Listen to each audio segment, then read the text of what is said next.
Your most recent article of Mass, one of the articles or things you talked about was maintaining motivation in the long run, is something you guys Mm, talked about.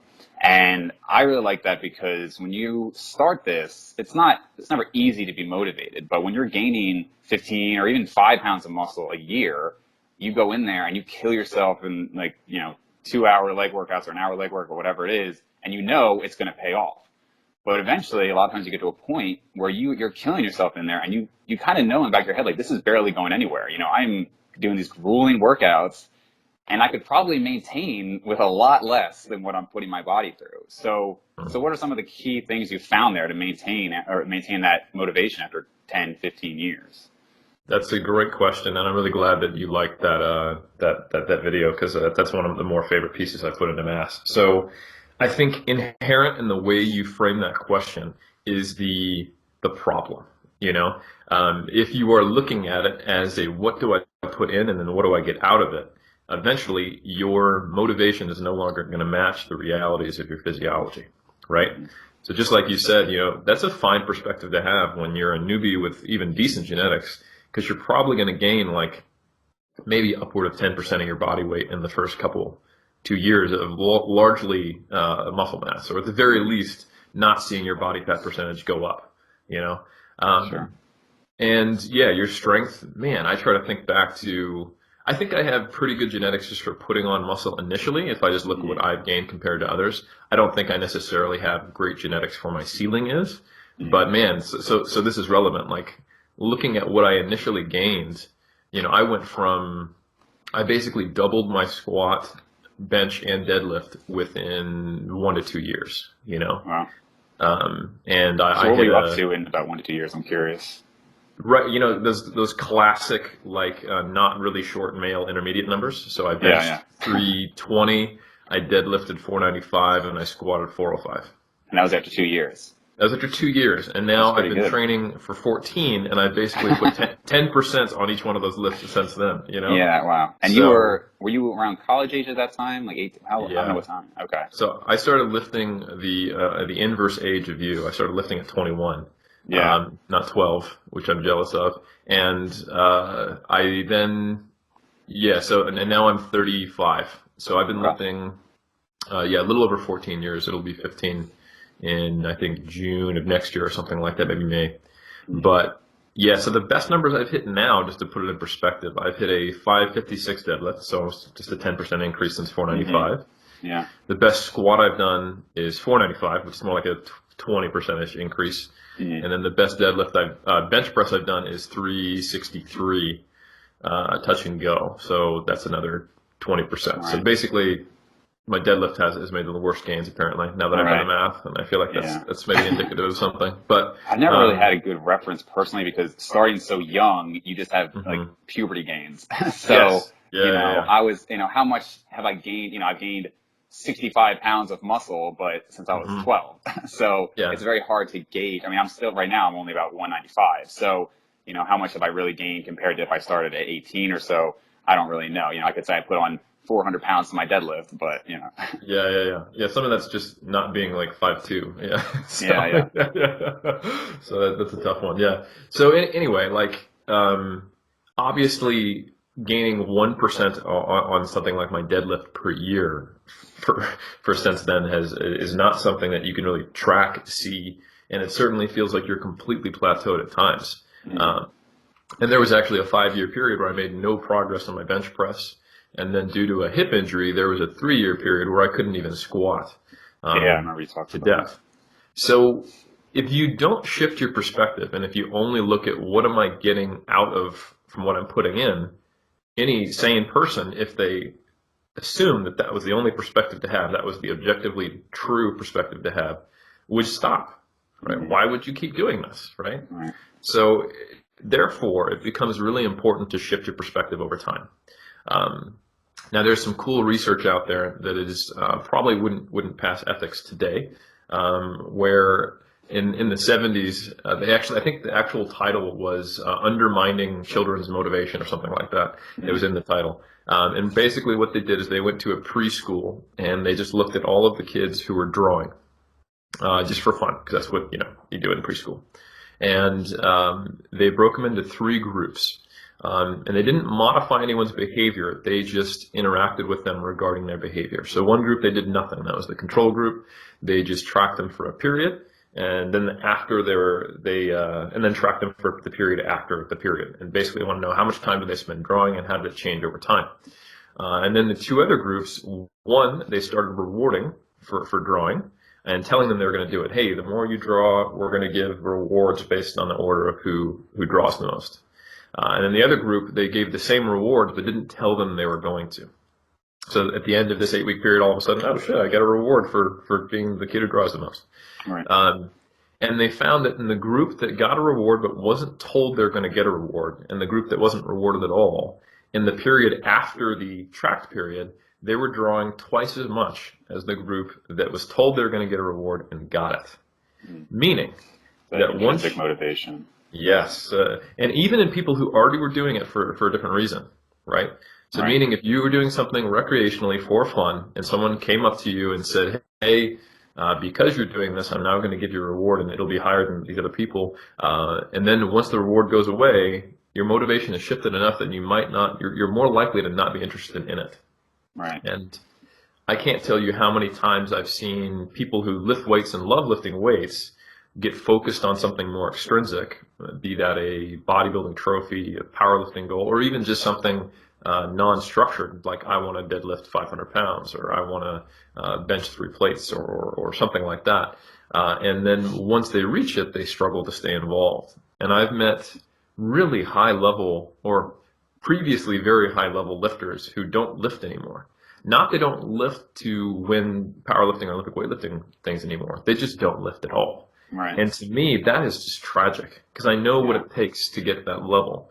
I haven't gotten that level, but I've tried, Sure. So Right. I put in a similar level of effort and not gotten championship level, but definitely got to sit on the sidelines in Right. this year. So I put in the same work that they have, and to think, man, what if I just stopped? It would just feel like such a blow, such a waste almost. So as a coach, this is something I've seen as well, and I typically try to do a few things. One is I take what I call what is called a supportive athlete-centered approach to coaching. So autonomy supported coaching is coaching that is based on the concept of self-determination theory. So self-determination theory is currently the best guess at how people tick and what makes them do what they do and how that's modified. And that says that people have 3 large kind of domains that dictate their happiness and their fulfillment in life, and typically will predict how self-efficacious they are and how intrinsically motivated they are, and likely how successful they'll be by their own metrics. And that's autonomy, competence, and relatedness. So essentially, do you feel like you have direction in your own life? Autonomy. Do you have support from peers and people who care about you and that you care about? Relatedness. And then do you feel like you know what you're doing and getting better at it? Competence. So all coaches coach the competence side of it, but how they do it, whether they're authoritarian and it's top down, and whether they punish their athletes for not doing well, or whether they tell the athlete, hey, this is about you, not me. I'm here to support you. I'm the navigator, you're the captain. And then, even in individual sports like bodybuilding or track and field, do they create, team values with all of their athletes? Do they have things like a Facebook group or whatever kind of, Right. whether they're online or in-person coaches? If they do the things to try to focus on building autonomy and not only just competence in the skill, but also competence as a person, like a bigger picture, more holistic coaching approach that is athlete-centered and includes community support. If they do all of those things, it tends to predict athletes who become more intrinsically motivated and have greater self-efficacy. So there was a cool study, I think it was by Ambrose, where those athletes who reported coaches who used autonomy supportive coaching style tended to be more intrinsically motivated. So that means that just having that coaching style is more likely for you to stay in the game. Right. You're doing it because you're doing it for reasons that are more intrinsic. Another big thing that I think is important is just shifting your perspective. So less from the coach's side, but if you're just an athlete listening to this, I think, especially in an individual sport that's not a combat sport, like, or just fitness in general, where it's really just about you and there's no defense. Like, when I get on stage, I can't actually like sidekick the dude who's doing a front little bicep next to me. I Get mean, some points. I could, yeah. I don't know if they'd Yeah. let me stay on stage. And if we're wearing Dream Tan, we'd probably just slip and fall down. But nonetheless, it is just basically moving from I'm doing the show to win the show to I'm doing the show to be the best I can be. And this kind of creates this scenario, like some of the early interventions I use with athletes who are very focused on winning is to tell them, hey, you can't change how they train. And I don't think it'll be productive to get angry when someone who you didn't know was going to do the show, who's just a freak, shows up. Like that, Right. that changes your behavior, not at all. So let's just focus on you improving yourself as best you can and beating the previous version. And I think that's an important first step, but I don't actually think it's the last step. So, I've had athletes do things like just put last season's pictures of themselves on the wall, post about how they're going to beat that guy or gal, and I think that's great. But being 35 now, not that that's ancient, but it's certainly not young in terms of athleticism.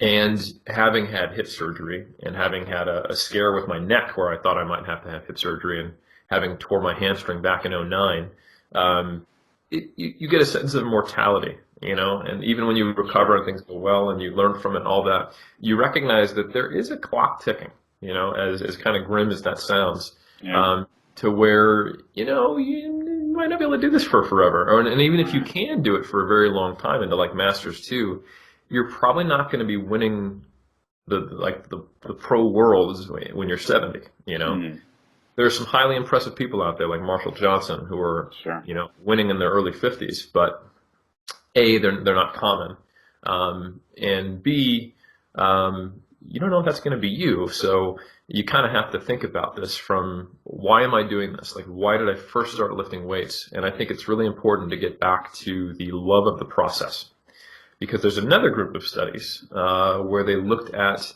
either being goal focused or process focused, and they found that the best, most equivalent of these studies is on treadmill running. So they asked people who were going to run on a treadmill, they put them into two groups. One group would specifically focus on and state what the goals of treadmill running were. And that might be, losing body fat, improving their VO2 max, getting in better shape, etc. But it was some extrinsic goal. And then after they stated the goal, they had to state how long they thought they would run. And then they had an untime restricted task of just running to see how long they ran. The other group, we were asked to focus on what aspects of running did they enjoy, what did they like, how did it make them feel, and then predict how long they'd run, and then see how long they ran. And the people who were focused on a goal and an outcome predicted a higher amount and then ran for less time. There's a greater disparity. The group that focused on the process ran longer than they predicted that they would, and longer than the other group as well. So it's difference within group compared to what you expected, and between group compared to what actually happened. So this is the kind of thing where you have an athlete, and in bodybuilding this is really common, where they're thinking about their next meal. Part of that's just being hungry. They're planning out their workouts well in advance, sometimes even into the off season before they've even stepped on stage. And then when they're not eating or prepping meals or thinking about meals or thinking about training, they're on some kind of website or podcast, listening to things about bodybuilding, thinking about bodybuilding, researching supplements that they can take that might enhance their fat loss, counting their steps when they walk around, so that every minute of every day is delved into achieving the goal they want. And I think that's actually really counterproductive. I think you need to live your life as a human who bodybuilds and tick all those boxes, but not dwell on it, because I think that becomes a huge mental drain. Yeah. So all of that together tells me that we want to shift towards getting back to loving the process. And as coaches, we need to really focus on an athlete-centered approach.